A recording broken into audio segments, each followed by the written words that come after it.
Welcome to my channel set tax சேனலுக்கு உங்களை அன்புடன் வரவேற்கிறேன். இன்றைய வீடியோ ஒரு ரேண்டம் vlog தான் ஃப்ரெண்ட்ஸ். இன்றைக்கி வீடியோவில் நம்ம சண்டே vlog பார்க்க போகிறோம். அப்புறம் பசங்களோட பர்த்டே vlog ரொம்ப கம்மியாக தான் எடுத்தேன். ஸோ அதை பார்க்க போகிறோம். அதுக்கப்புறம் பார்த்திங்கன்னா முக்கியமான ஒரு அப்டேட்டு பிபிஎஃப்பில். ஸோ அது என்ன அப்டேட்டு, ரீசெண்ட் அப்டேட் அப்படிங்கிறத பார்க்க போகிறோம். பர்த்டேக்கு எப்படி நாங்கள் பட்ஜெட் பிளான் பண்ணோம், அந்த பட்ஜெட்டுக்குள்ளே எப்படி எக்ஸ்பென்சஸை முடித்தோம் அப்படிங்கிறத பார்க்க போகிறோம். அதுக்கப்புறம் பார்த்திங்கன்னா ஹோம்மேட் ஸ்நாக்ஸ், ஒரு 2 நாள் ஸ்நாக்ஸ் வாங்க கையில் காசே இல்லை. ஸோ அப்போ வீட்டில் இருக்கிற பொருளை வச்சு எப்படி மேனேஜ் பண்ணோம் அப்படிங்கிறது எல்லாமே பார்த்திங்கன்னா இந்த வீடியோவில் ஒரு ரேண்டம் vlog-ஆக பார்க்க போகிறோம். ஆக்சுவலாக எப்போதுமே லாஸ்ட் டே ஃபினான்ஷியல் ஸ்கேனிங் தான் வரும். ஸோ நாளைக்கு நான் கண்டிப்பாக ஃபினான்ஷியல் ஸ்கேனிங் போட்டுடுறேன். வாங்க இப்போ நம்ம வீடியோக்குள்ளே போயிடலாம். சண்டே பார்த்திங்கன்னா சர்ச்சு முடிஞ்சதுக்கப்புறம் தான் vlog-ஏ எடுக்க ஆரம்பித்தேன். காலைல சாப்பிடாம எல்லோரும் சர்ச்சுக்கு போயிட்டு வந்துட்டு வழக்கம் போல் காஃபி ப்ளஸ் வடையோடு தான் அன்றைக்கி 11 மணியை ஸ்டார்ட் பண்ணோம். காலைல சாப்பிட்றதுக்கு சுத்தமாக டைம் இல்லை, ரொம்ப டயர்டாகிடுச்சு. வெயிலில் போயிட்டு வந்தது. இங்கெல்லாம் சரி வெயில் போட்டு தாக்குது. ஸோ உங்கள் ஊர்லலாம் எப்படி இருக்குன்னு சொல்லுங்கள். ட்ரிச்சிலாம் செம்ம வெயில். அதனால் வந்த உடனே டயர்டாகிடுது. ஸோ என்ன தான் அந்த வெயிலில் வந்தாலும் இந்த காஃபி குடித்தா மட்டும்தான் சூப்பராக இருக்குது. ஸோ இப்போ காஃபி ஆற்றிட்டுருக்காங்க. காஃபி குடிச்சிட்டு சமையல் வேலையை அவங்க ஸ்டார்ட் பண்ணிட்டாங்க. இன்றைக்கி பார்த்திங்கன்னா சிக்கன் கிரேவி, ஒயிட் ரைஸ், ரசம். ஸோ இதுதான் இன்றைக்கி பிளான் பண்ணியிருந்தோம். தம்பி கூட பிரியாணி செஞ்சு கொடுங்க அப்படின்னு கேட்டுட்ருந்தான். பட் ஆனால் பார்த்துக்கலாம், நெக்ஸ்ட் வீக் பார்த்துக்கலாம் அப்படின்னு சொல்லிட்டு விட்டாச்சு. ஸோ நாங்கள் எல்லாமே ரெடி பண்ணிட்டாங்க. சிக்கன் ஒரு சைடு கிரேவி ஆனால் ஆஃப் பண்ணிடணுங்கிறதுக்காக அடுப்பில் இருக்குது. சாதம், ரசம். ஸோ இது ஆல்ரெடி ரெடி பண்ணி வச்சாச்சு. ஸோ இந்த சர்ப்ரைஸாக என்ன ஆச்சுன்னா, எங்கள் நெய்பர் பசங்களுக்கு பிரியாணி செஞ்சு கொடுத்து விட்டுட்ருந்தாங்க. அவங்க வீட்டில் செஞ்சதை அழகாக பேக் பண்ணி கொடுத்துருந்தாங்க. மட்டன் பிரியாணியும் மட்டன் கிரேவியும். So mutton biryani, mutton gravy கொடுத்துருந்தாங்க. அதுக்கப்புறம் அந்த குழம்பு செய்வாங்க இல்லையா, அதுவுமே செஞ்சு கொடுத்துருந்தாங்க. அவங்களுக்கு செம்ம ஹாப்பி ஆகிடுச்சு. அதுக்கப்புறம் எங்களோட சிக்கனும் ரெடி ஆகிடுச்சு. நல்லா ட்ரை ரோஸ்ட் மாதிரி அன்றைக்கி பண்ணிட்டோம். ரொம்ப ட்ரையாக பண்ணி கொஞ்சம் கிரேவியாக, லைட்டாக கிரேவியாக மட்டும் வச்சுருந்தோம். ஸோ இதுதான் லஞ்சு. ஸோ இது பார்த்திங்கன்னா நாங்கள் எங்கள் வீட்டில் செஞ்ச சிக்கன் கிரேவி, ஒயிட் ரைஸு, அவங்க நெய்பர் கொடுத்த பிரியாணியும், மட்டன் பிரியாணி, கொஞ்சம் மட்டன் சுக்கா மாதிரி பண்ணியிருந்தாங்க, அதுவும் வச்சு சாப்பிட்ருந்தோம். இது பார்த்திங்கன்னா பர்த்டே அன்னைக்கு பசங்க கேக் வெட்டினதை எடுத்தது. ஸோ பர்த்டே அன்றைக்கி பெருசாக vlog எடுக்க முடியல.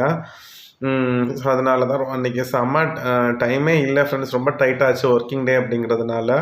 ஸோ ஜஸ்ட் ஒரு சின்ன கேக் கட்டிங் மட்டும் பண்ணிவிட்டு அவங்களுக்கு தேவையான ஸ்நாக்ஸ் மட்டும் வாங்கி கொடுத்துட்டோம். எனக்கு கிஃப்ட்டு கேட்டிருந்தாங்க. என்னென்னா அந்த ஆயில் பேஸ்டல் கலர் 2 பேருமே கேட்டிருந்தாங்க. ஸோ அதனால் நான் அவங்களுக்கு இந்த கேட்டிருந்த அந்த ஆயில் பேஸ்டல் கலர் தான் வாங்கி கொடுத்தேன்.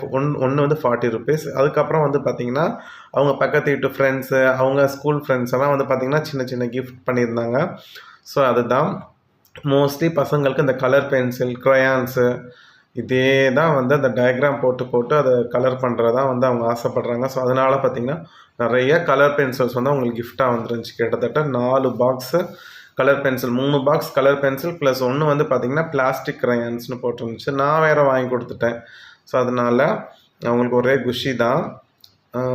பர்த்டே பட்ஜெட் பார்த்திங்கன்னா நான் 2500 ரூபா நான் எடுத்து வச்சுருந்தேன். பசங்களுக்கு பர்த்டேக்காகவே 2500 ரூபா எடுத்து வச்சுருந்தேன்.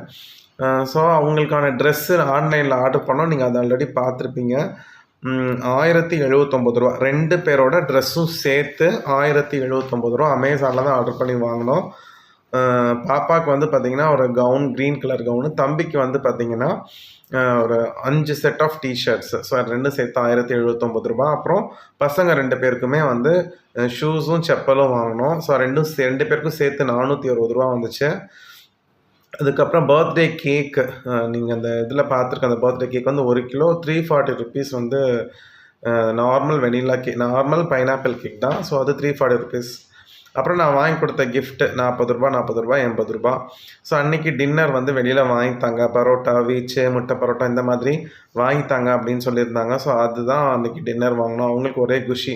சிக்கன் 65 வாங்கணும், பரோட்டா வாங்கணும், எக் பரோட்டா வாங்கணும் அப்படின்னு சொன்னாங்க. ஸோ அதெல்லாமே சேர்த்து அன்றைக்கி 150 ருபீஸ் வந்துச்சு. ஸோ மொத்தமாக 2109 ரூபா செலவாச்சு.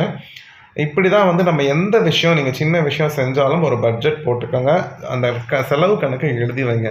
இதுக்கெல்லாம் செலவு கணக்கு எழுதுறது அப்படின்னு நீங்கள் நினைக்காதீங்க. நமக்கு தெரியணும் எவ்வளவு நம்ம செலவு பண்ணுறோம் அப்படிங்கிறத கண்டிப்பாக நமக்கு தெரிஞ்சு வச்சுக்கணும். ஸோ இதில் ஒரு 400 ரூபா மிச்சமாக இருந்துச்சு. அதை அவங்களோட உண்டியல்லே போட்டுட்டேன். ஸோ அவங்களுக்குன்னு எடுத்து வச்ச காசு இல்லையா.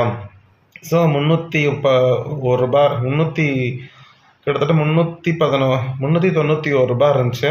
ஸோ நான் ஒரு 9 ரூபா போட்டு அப்படியே அவங்களுக்கு 200 அவங்களோட உண்டியலில் போட்டுட்டேன். ஃப்ரெண்ட்ஸ், இதுதான் பர்த்டே பட்ஜெட். நிறைய பேர் கேட்டிருக்கீங்க, நீங்கள் எது செஞ்சாலுமே நீங்கள் ஏன் இந்த மாதிரி எழுதி வைக்கிறீங்கன்னு. கண்டிப்பாக அது ஒரு முக்கியமான விஷயம், நம்ம எழுதி வைக்கணும். இதில் தப்பே கிடையாது ஃப்ரெண்ட்ஸ். நான் வந்து பார்த்தீங்கன்னா, எனக்கு வீட்டுக்கு போடுறதுக்கு 3/4 வாங்கணும்னு சொல்லிட்டு பிளான் பண்ணிட்டு இருந்தேன். அதுக்கு ஒரு 1000 ரூபாய் எடுத்து வச்சுருந்தேன். ஆனால் பார்த்தீங்கன்னா, எனக்கு டக்குன்னு தோணுச்சு, நான் யூஸ் பண்ணாத 2 ஃபுல் பேண்ட் இருந்துச்சு. அது வந்து யூஸ் பண்ண முடியாது. ஸோ அந்த ரொம்ப கொஞ்சம் டல் அடிச்சிருச்சுன்னு வச்சுக்கோங்களேன். ஆனால் இது நான் வீட்டுக்கு போடலான்னு சொல்லிட்டு அதை காலாக வந்து நான் டைலர்கிட்ட தைச்சு வாங்கினேன். ஸோ இதுக்கு வந்து 60 ருபீஸ் வாங்கினாங்க. ஸோ இப்போ 1000 ரூபாய் வச்சுருந்தேன். இப்போ வந்து 60 ருபீஸில் எனக்கு வேலை முடிஞ்சுச்சு. இதை எப்படியும் ஒரு வருஷத்துக்கு இதை போட்டு அடிச்சிடலாம் வீட்டுக்கு. ஸோ எனக்கு ஒரு 900 ரூபாய் இதில் பணம் மிச்சமாச்சு. ஸோ நான் யோசித்தேன், ஸோ இப்படி இந்த பேண்ட் எப்படி வெளியில் தூக்கி போடுறதுக்கு பெட்டர் இது வீட்டுக்காவது போடலாம். கலர் டல் அடிச்சிருந்தா நம்ம ரஃப் யூஸ் தானேன்னு சொல்லிட்டு இந்த மாதிரி பண்ணிட்டேன். ஸ்நாக்ஸ் வந்து பார்த்திங்கன்னா, ஒரு நாள் அந்த மிஞ்சு போன சாதத்தில் வந்து வடை போடுற மாதிரி யூடியூப்பில் போட்டிருந்தாங்க. ஸோ அதை ஒரு நாள் ட்ரை பண்ணோம். செம்ம டேஸ்ட்டாக வந்துருந்துச்சு. எண்ணெயும் பெருசாக குடிக்கல. யூடியூப்லேயே பார்த்தீங்கன்னா, வடை ஃப்ரம் பழைய சாதம் அப்படின்னு போட்டிருந்தீங்கன்னா நிறைய பேர் போட்டிருந்தாங்க. ஸோ அதை ஒரு நாள் யூஸ் பண்ணி கொஞ்சம் வடை போட்டு ஒரு நாள் ஸ்நாக்ஸ் வந்து சாப்பிட்டோம். இந்த டைம் ஸ்நாக்ஸ்க்கு செம்ம டைட்டாக ஆகிடுச்சு. ஃபுல் அமௌண்ட்டு காலி ஆகிடுச்சு. அதுக்கப்புறம் ஒரு நாள் வந்து பார்த்திங்கன்னா, வீட்டில் இருந்தக்கூடிய இட்லி மாவு, இதில் சும்மா வெங்காயம், கடுகு உளுந்த பருப்புலாம் போட்டு தாளித்து அதை வந்து பணியார மாதிரி ஊற்றணும். பசங்க வேணான்னாங்க. சாப்பிட்டு பார்த்ததுக்கப்புறம் டேஸ்ட் ஒட்டிக்கவும் செம்மையாக அன்றைக்கும் என்ஜாய் பண்ணாங்க. இப்போ முக்கியமான ஒரு update friends, PPF public provident ஃபண்டில் வந்து பார்த்திங்கன்னா, நமக்கு வந்து 15 இயர்ஸ்க்கு வந்து நம்ம இன்வெஸ்ட் பண்ணோன்னா நம்ம அமௌண்ட் டபுளாக கிடைக்கும்னு சொல்லி ஆல்ரெடி வீடியோ போட்டிருந்தோம். காம்பவுண்ட் இன்ட்ரெஸ்ட் உள்ளது, வரி சலுகைகள்லாம் உள்ளதுன்னு தெளிவாக பிபிஎஃப் பற்றி நான் வீடியோ போட்டிருக்கேன். இதில் என்ன ஒரு அப்டேட் கொடுத்துருக்காங்கன்னா, 18 வயசுக்கு மேலே உள்ளவங்களுக்கு எந்த பிரச்சனையும் இல்லை. இந்த 18 வயசுக்கு கீழே உள்ள அந்த பசங்களுக்கான அக்கௌண்ட் வச்சுருப்போம் இல்லையா, நம்ம குழந்தைங்களுக்கு ஆரம்பிச்சிருப்போம். அந்த குழந்தைங்களுக்கு பெண் குழந்தைங்களுக்கு எஸ்எஸ்ஏ இருக்கும். ஸோ அதனால் ஆண் குழந்தைங்களுக்கு பிபிஎஃப் நம்ம ஆரம்பிச்சிருப்போம். 18 வயசுக்கு குறைச்சிருக்கக்கூடிய குழந்தைங்க எல்லாத்துக்குமே பார்த்தீங்கன்னா, போஸ்ட் ஆஃபீஸோட 4% வட்டி தான் கிடைக்குமா. 18 வயசு அவங்க நிரம்பினதுக்கப்புறம் அவங்களுக்கு அந்த அக்கௌண்ட்டில் 7.1% வந்து வட்டி கிடைக்குமா. ஸோ அவங்க 18 வயசு ரீச் ஆகிற வரைக்கும் 4% வட்டி தான் கிடைக்குமா. இப்போ வந்து இது மாதிரி ஒரு அக்டோபர் 1லேருந்து இதை கொண்டு வராங்க. ரொம்ப ஒஸ்ட்டு அப்டேட்டாக இருந்துச்சு. அது கேட்கவே எனக்கு சங்கடமாக இருந்துச்சு. ஸோ என்னோட பையனுக்கெலாம் நான் பிபிஎஃப் ஆரம்பித்து போட்டிருக்கேன். பார்த்திங்கன்னா இப்போ என் பையனுக்கெலாம் இப்போ 8 வயசு. இன்னும் 10 வருஷம் கழிச்சு தான் வந்து அவனுக்கு அந்த 7.1 அன்னைக்குரிய அந்த மேக்ஸிமம் வட்டி கிடைக்கும். ஸோ எனக்கு ஒரு மாதிரி ரொம்ப ஏமாற்றமாக இருந்துச்சு. ஸோ அதுக்கு 18 வயசுக்கு மேலே உங்களுக்கு எந்த பிரச்சனையும் இல்லை அப்படின்னு சொல்லியிருந்தாங்க. ஸோ இந்த அப்டேட் வந்து முக்கியமாக இருக்கிறதுனால தான் நம்ம நிறைய பேர் பிபிஎஃப்ல பசங்களுக்கு இன்வெஸ்ட் பண்ணலாமான்னு கேட்குறீங்க. பார்த்துக்கோங்க, திடீர்னு இப்படி ஒரு அப்டேட் வந்திருக்கு. ஸோ நான் என்ன பண்ணலான்னு இருக்கேன்னா, போஸ்ட் ஆஃபீஸில் டிஸ்கஸ் பண்ணிவிட்டு என் பையனுக்கு பேரில் இருக்கக்கூடிய அந்த அமௌண்ட்டை அப்படியே க்ளோஸ் பண்ணி அந்த அமௌண்ட்டை தூக்கி அப்படியே என்னோடய அக்கௌண்ட்டில் போடுவேன். ஏன்னா என்னோட அக்கௌண்ட்டுக்கு பழைய மாதிரி 7.1% வட்டி தான் கிடைக்கிது. எப்படினாலும் ஜாயிண்ட் அக்கௌண்ட் தான். ஸோ எதுக்கு என்னோடய அக்கௌண்ட்லேயே போட்டுட்டு எனக்கு ஒரு ஸ்டார்டிங் ஸ்டேஜ் வந்ததுக்கப்புறம் நம்ம என்ன செய்யலாம், நம்ம பசங்களுக்கு நம்ம சேர்த்து வச்ச அமௌண்ட்டை கொடுத்துர்லாம் அப்படின்ற பிளானில் இருக்கேன். நிறைய பேர் உங்கள் பசங்களுக்கு ஆரம்பிக்கணும்னு பிளானில் இருந்தீங்கன்னா, அவங்க பசங்க பேரில் ஆரம்பிக்காமல் உங்கள் பேரில் ஆரம்பிச்சிருங்க. உங்களுக்கும் உங்கள் பசங்களுக்கும் சேர்த்து போட்டுட்டு ஆஃப்டர் 15 இயர்ஸ் வந்து உங்கள் பசங்களுக்குரிய ஷேரை அவங்களுக்கு கொடுத்துடலாம். ஸோ இதுதான் ஒரே வழி. ஸோ இதோட இந்த வீடியோவை இங்கே முடிச்சுக்கிறேன் ஃப்ரெண்ட்ஸ். இந்த வீடியோ உங்களுக்கு பிடிச்சிருந்துச்சுன்னா மறக்காமல் உங்கள் ஃப்ரெண்ட்ஸ்க்கு இந்த வீடியோவை ஷேர் பண்ணுங்கள். இந்த வீடியோ பற்றின கமெண்ட் பாக்ஸில் சொல்லுங்கள். சப்ஸ்கிரைப் பண்ணாமல் பார்த்துருந்தீங்கன்னா சப்ஸ்கிரைப் பண்ணி பாருங்கள். Bye friends.